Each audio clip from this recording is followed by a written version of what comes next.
আমরা ইতিমধ্যে কন্ট্রোল মডিউলের যে সমস্যাটা ছিল এটা সমাধান করছি। তো এটার অবস্থান দেখেন, ইন্ডিকেটর জ্বলতেছে।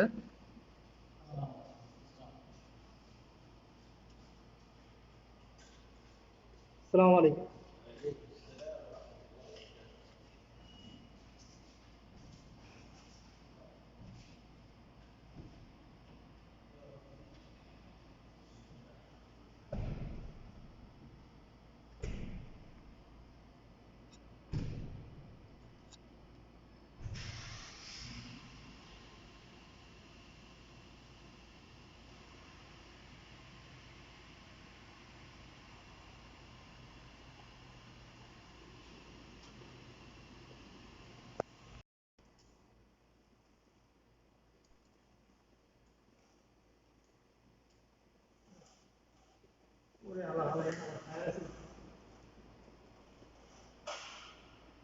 আয়ার নেই, ওটা লাপাস।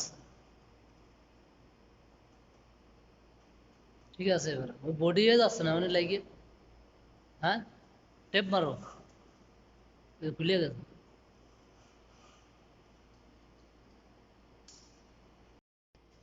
এখন দেখেন, যখন আমরা এটা চেঞ্জ করছি, চেঞ্জ করার পরে যে এখানে ইন্ডিকেটরটা অটোমেটিক আপ ডাউন করতেছে।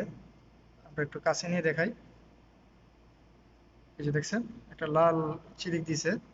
আমরা একটু অন্ধকার থেকে দেখাই, এই যে দেখেন স্পষ্ট দেখা গেছে। তো এটাও সেম, এটা স্পষ্ট দেখা দিতেছে। এটাও আমরা আর একটু দেখাই, দেখছেন এটাও স্পষ্ট বোঝা যাইতেছে যে ইন্ডিকেটর চলতেছে। তো এখন এই তিনোটাই সম্পূর্ণ ঠিক আছে এখন। আমরা এই দুইটা কন্ট্রোল মডিউল ফিক্সিং করছিলাম এবং আমরা অ্যাড্রেস দিছি, দেওয়ার পরে এটা ভালো আছে, এটা খারাপ। তার মানে আমরা কিভাবে বুঝলাম? আহ, ভালো থাকার উদ্দেশ্য হলো, একটু উপরে আসো। যখন একটা কন্ট্রোল মডিউল ভালো থাকে তখন এখানে একটা ইন্ডিকেটর থাকে, এটা আপ ডাউন করে। আর যদি খারাপ হয় তখন এখানে একটা ইন্ডিকেটর আছে, এটা অটোমেটিক জ্বলে থাকে। সেই ক্ষেত্রে আমরা বুঝতে পারি যে কোনটা ভালো কোনটা খারাপ। এই যে দেখেন, এটার ইন্ডিকেটরটা লাল, এটা অটোমেটিক জ্বলে আছে। আর এখানে একটা ইন্ডিকেটর আছে, এটা আপ ডাউন করতেছে, অবশ্যই আপনারা দেখছেন। আর এটা মনিটর মডিউল, এটারও সেম, পেছন দিক থেকে আপনার আপ ডাউন করে। আপনার দেখা গেছে 5 সেকেন্ড 10 সেকেন্ড, এটার একটা সময় আছে, ওই সময় অনুযায়ী আপনার এটা আপ ডাউন করে। তো এখন আমরা এটা ভালো আছে এটা খারাপ, তো আমরা এটা এখন চেঞ্জ করব। ঠিক আছে,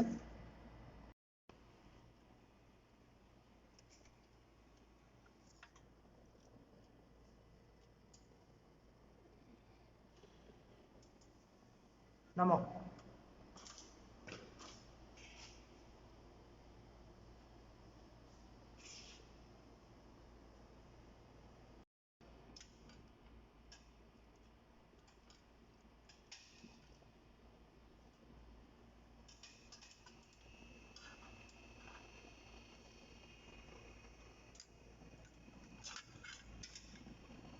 ডিসপ্লে চাপ, ডিসপ্লে।